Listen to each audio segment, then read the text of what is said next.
Assalamualaikum warahmatullahi wabarakatuh. Bismillahirrahmanirrahim. Qala al-muallifu rahimahullahu ta'ala wa nafa'ana bi ulumihi fid dharaini amin ya Allah ya rabbal alamin. Wa yusannu sareng disunatkeun naon antusyahiyahu yen nanyakeun kahayang anjeun ka si marid atau ama kana kadaharan. Wa fil hadithi sareng eta tetep dina hiji hadis anna Rasulullah sallallahu alaihi wa alihi wasallam sayaktosna Kangjeng Nabi Rasulullah sallallahu alaihi wasallam ada eta ngalongok itu Rasul rajulan kahiji lalaki minal ansori ti golongan Ansor. Faqala teras nyarios itu Rasul, ma ari naon tastahi eta mikahayang anjeun kana emak. Qala nyarios itu rajul, astahi hayang kuring khubzaburin kana roti gandum. Faqoma teras ngadeg saha rajulun hiji lalaki pontolako teras indit ieu si rajul. Fajaa teras datang ieu rajul bikasrotin kana sabeula min hubzin tina roti. Paat amaha teras maparin katuangan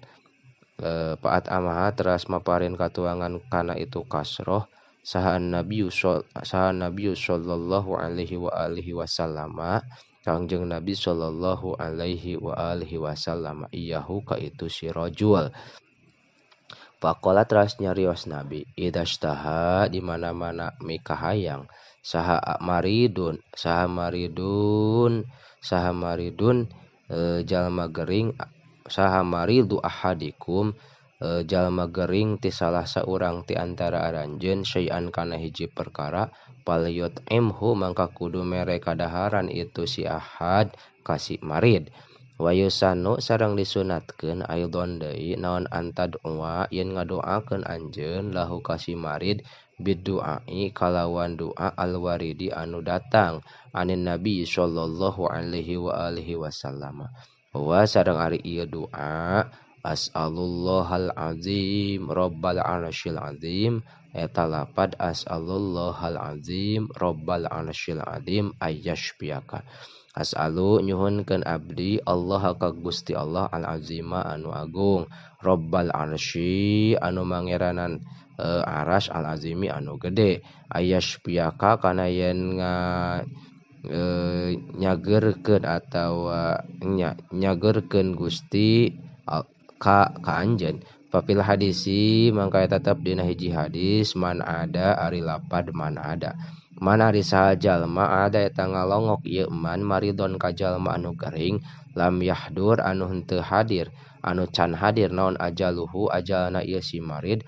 Faqala teras nyarios itu si man addu'a asabiqo kana doa anu ti heula indahu di deukeuteun si marid sab'a marratin kalawan 7 kali pirang-pirang balikan illa afahu kecuali ngaraksa ka itu si marid sa Allah Gusti Allah min zalikal marodi tina itu gering.